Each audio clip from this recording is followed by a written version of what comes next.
American people the truth about what our options are in ending this war. Check this It's out. tomorrow. The order goes out from I'm President of the United States. I issue an order. End the war today. Begin to withdraw all American troops. It will take a year to get the American troops out. Do you hear me now?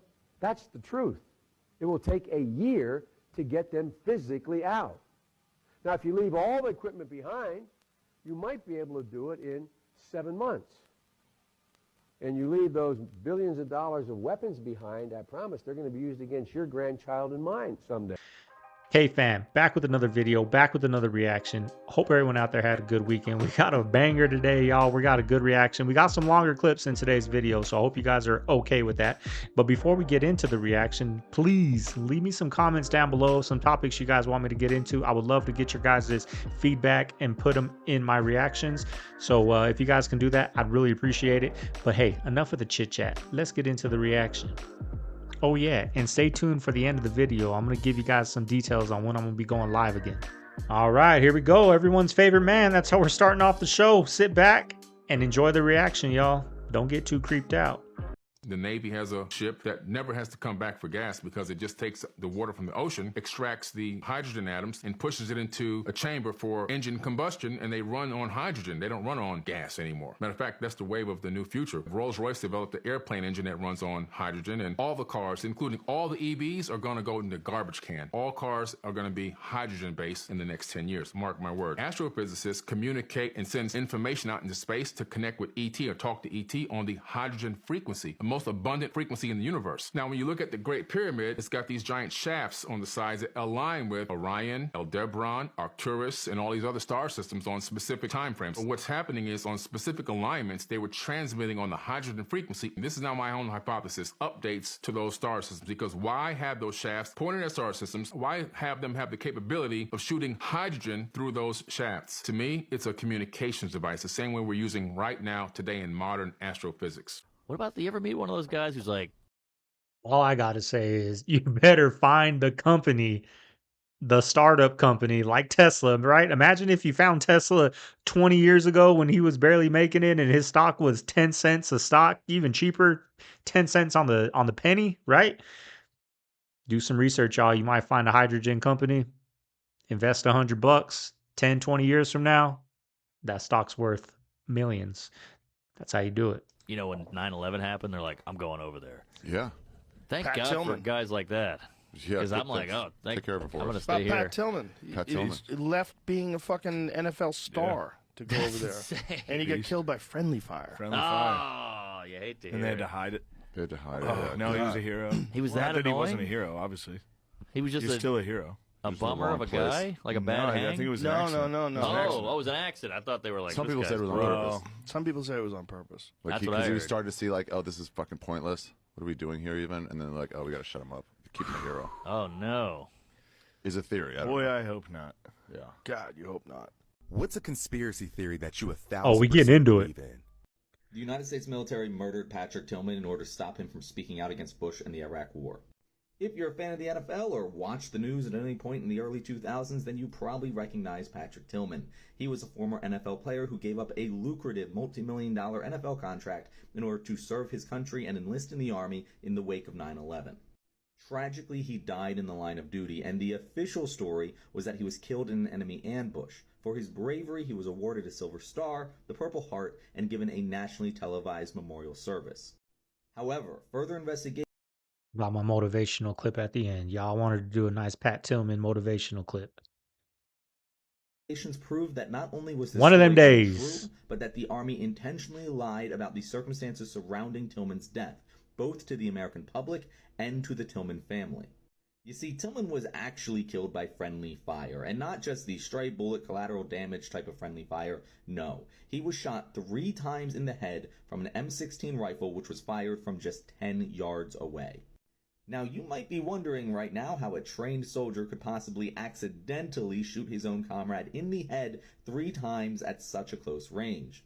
And you might also wonder why his fellow soldiers decided to burn his clothes and personal journal in direct defiance of protocol.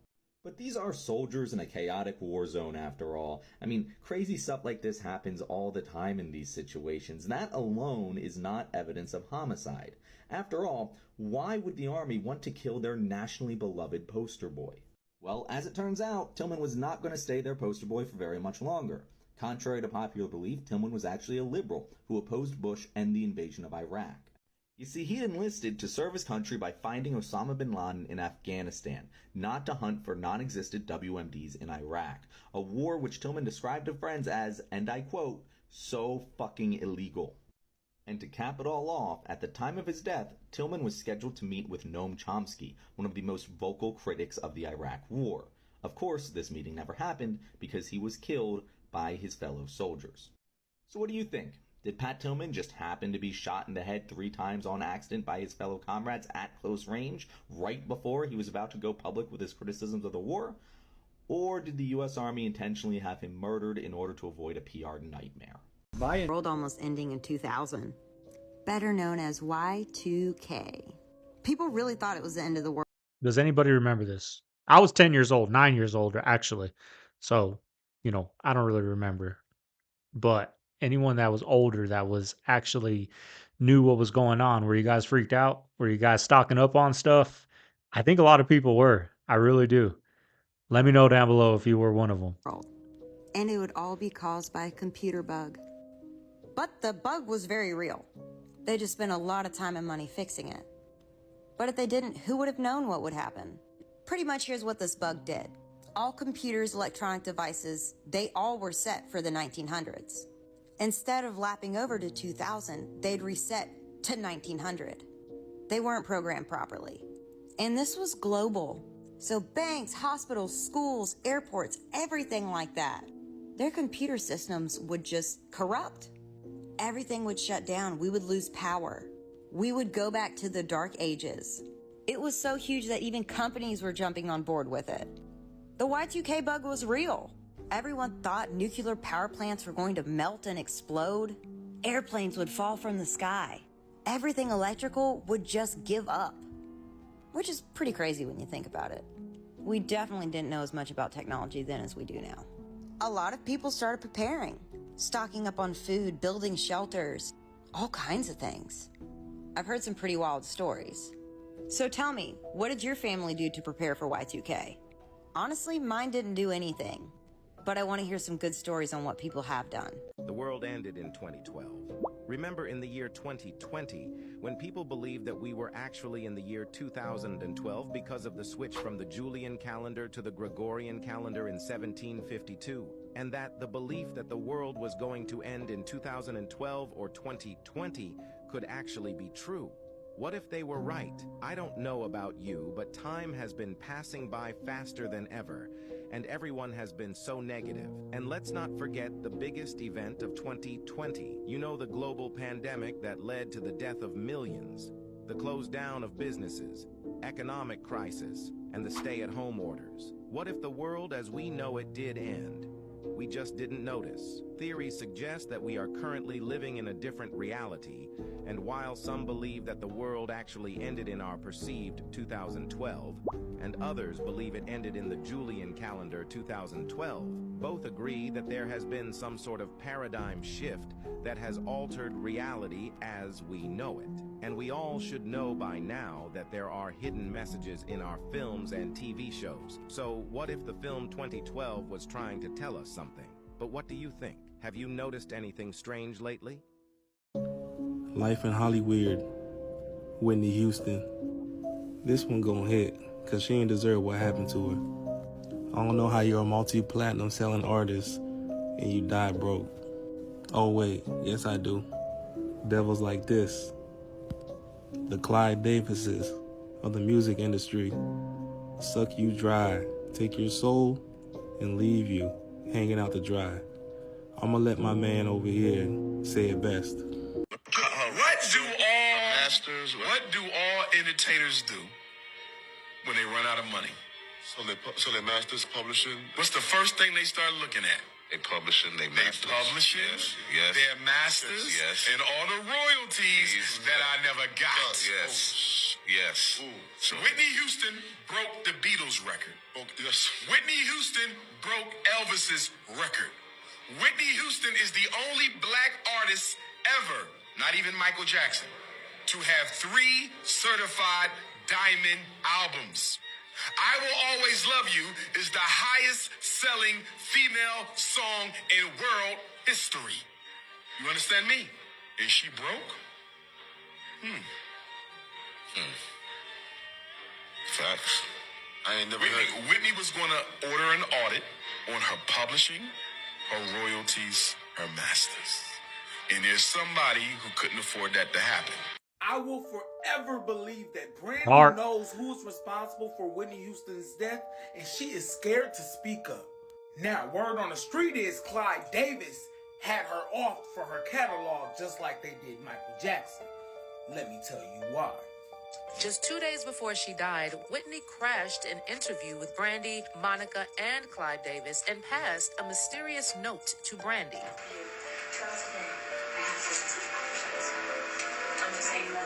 Also, did you hear Whitney repeat twice, "I nearly drowned" today?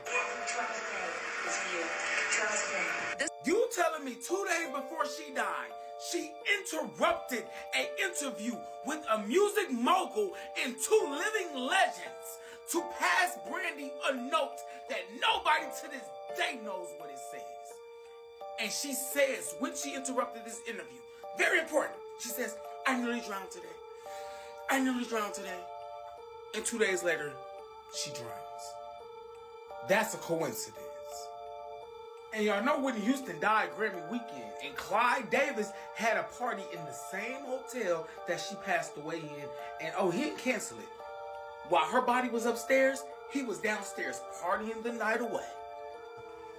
You were, I think, going to go to the Clyde Davis party. Yes. It was a surreal event where Whitney's body was still in the hotel, and there was this sort of party where apparently half the room were in tears. That's dark, y'all. They were still partying right under, and the body was still in the hotel room up there. And that was like, he had a big influence on the career of her, right? That's crazy. That's dark. Hollywood is dark.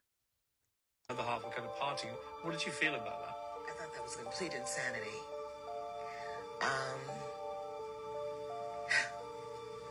And knowing Whitney, I don't believe that she would have said, "The show must go on." She was the kind of woman that would say, "Stop everything. I'm not going to be there." Somebody need to climb from underneath Brandy's car and ask her what was on that note. It is detrimental at this point. We need to know. Kevin Hart. Now, you know when Cat Williams said gatekeeper? All right, this is a long clip, y'all, but kind of exposes Kevin Hart. It makes me think, like, people are just so selfish. Like, there's enough for everybody to eat. You know what I mean? Like, it's just, crabs in the bucket mentality, but they're on millionaires levels, right? Of crabs in the bucket, not broke people. That's what's crazy. Like, there's enough to go around for everybody to eat. There's enough TikTok reactions for everybody to eat off them. You know what I mean? Yeah. Kevin Hart. I do his podcast. Yes. And I want y'all to re-listen to the podcast so you can hear it for yourself. When he first comes on, he says, "You're like my mother. You're like my aunt. You're like my sister." Okay? Oh. Then we do the podcast. We speak about the Tyler Perry situation. Oprah Winfrey, he said, "I don't really know Oprah, but I'm going to reach out to Tyler." I appreciate that. Kevin kept his word. He reached out to Tyler Perry. Kevin Hart called me back about maybe a week or so later. He said, "Mo, I talked to Tyler. He said he don't want to revisit it. He said, but I tell you what, let's move past that, Mo. Let's just move past that and let's just do great things. So whatever That's what Kevin said. I want you to hear me, Kevin Hart. Let's move past that, Mo. Let's do some great things together. Don't even worry about it. Whatever y'all want to do, I will partner with you. I'll executive produce with you. You just let me know what you want to do." Now, let me say that before we go any further, because I want to make sure I give Kevin Hart his proper credit. When my family was up against the wall, Kevin Hart wrote us a check and said, "Here you go." We're forever grateful for that. When we were able to give it back, we said, brother, we appreciate you with some interest on top, because I don't ever want nobody to think, Feel like they me and my gave up. husband. So I want to make sure I put that out there. That brother really helped us out when we needed to be helped out. Then when he came back with, I got you, I didn't ask Kevin Hart to do anything. He said, I'll executive produce, I'll partner with you. I said, good shit, Kevin, because we're in a deal with Endemol, and we're trying to get our talk show back. Mo, whatever it is, I got you. Now, Kevin Hart is one of the biggest entertainers right now in the world, right? And was then. We got off the phone with Kevin Hart. We called Endemol immediately and said, Kevin Hart said, whatever we want to do, he got us. He's going to partner, executive use. They was like, oh, this is incredible, because when you put Kevin Hart's name on it, you already know what it is. Correct. 2 weeks go by. We get a call from Endemol. Endemol says, we just got a call from Kevin Hart's manager, Dave Becky. And Dave Becky said, Kevin doesn't want anything to do with Monique. So whatever she told y'all, he doesn't want to do anything with her, nothing. You know, he doesn't want any kind of relationship with Monique. So what changed between the 2 weeks and plus he gave you a check, you gave the money back, then said he would partner with you, executive produce, whatever you need, Mo, hey, we got you.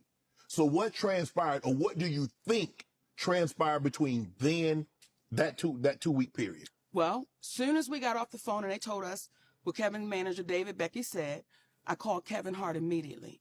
I said, hey, baby, we just got off the phone with Endemol, and they said Dave Becky called them up and said, you don't want anything to do with me.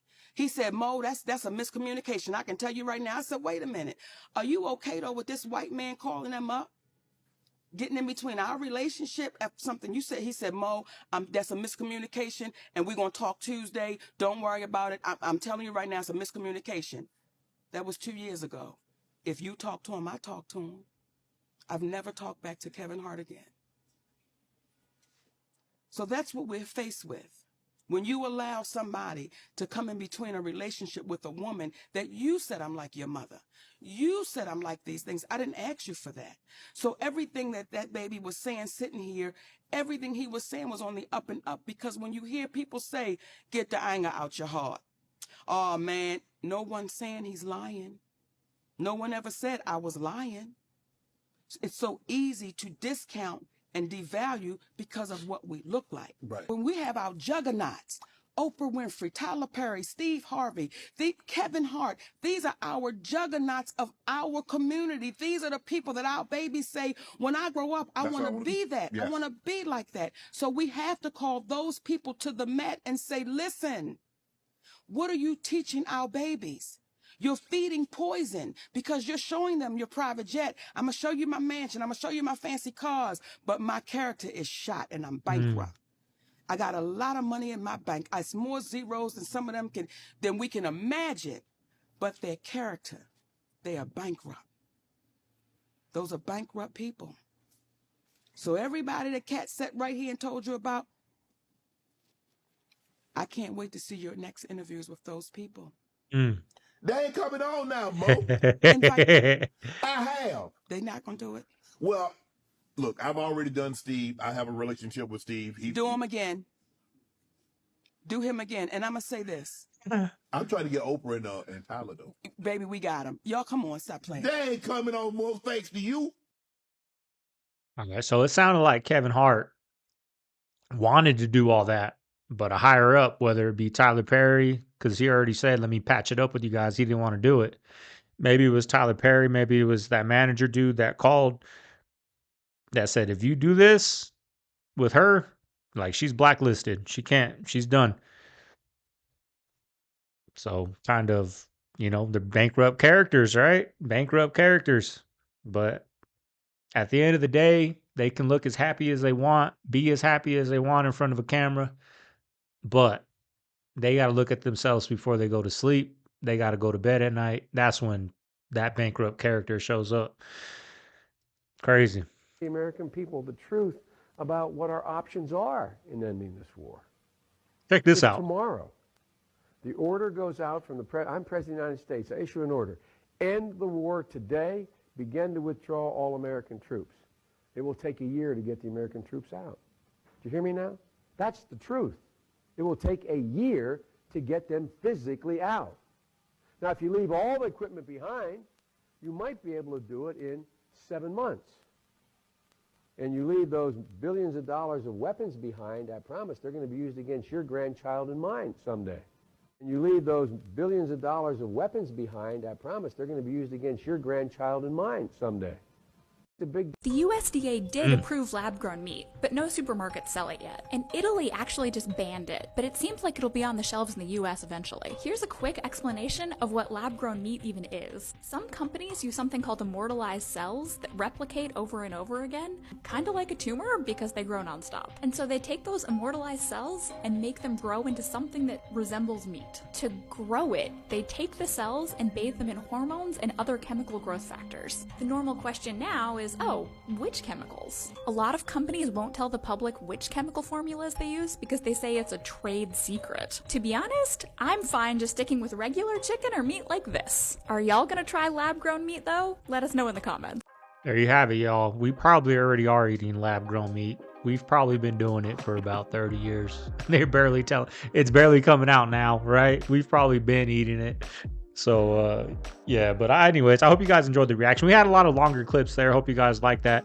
You know, I want to start adding some more longer clips. And about the lives, I'm thinking of the week's videos going live, reacting to those videos. Let me know what you guys think. I'm telling you guys, content is so hard to come by. I don't want to put out a bunch of crap. I've seen some, you know, people that do these same type of videos, and it's too out there, right? I could sit here all day and just, you know, go on a list of picking videos out, but I don't know. I don't really like, that's not my style. You know what I mean? I like to put out a little bit of truth, you know, with a little bit of conspiracy stuff. So let me know if you guys would be cool with that. We go live once a week, maybe twice a week, and kind of go over the week's videos, you know, together. So let me know down below if you guys would be cool with that. And again, leave some comments down below of what you guys would like me to react to. Y'all, even better if you can send me some links on my Instagram. Link is down below in my DMs. Send me some links to some TikToks and I'll throw them on the video for you guys. So anyways, this is Segovia. I'm signing out of the man cave. I'll see you guys on the next one. Later.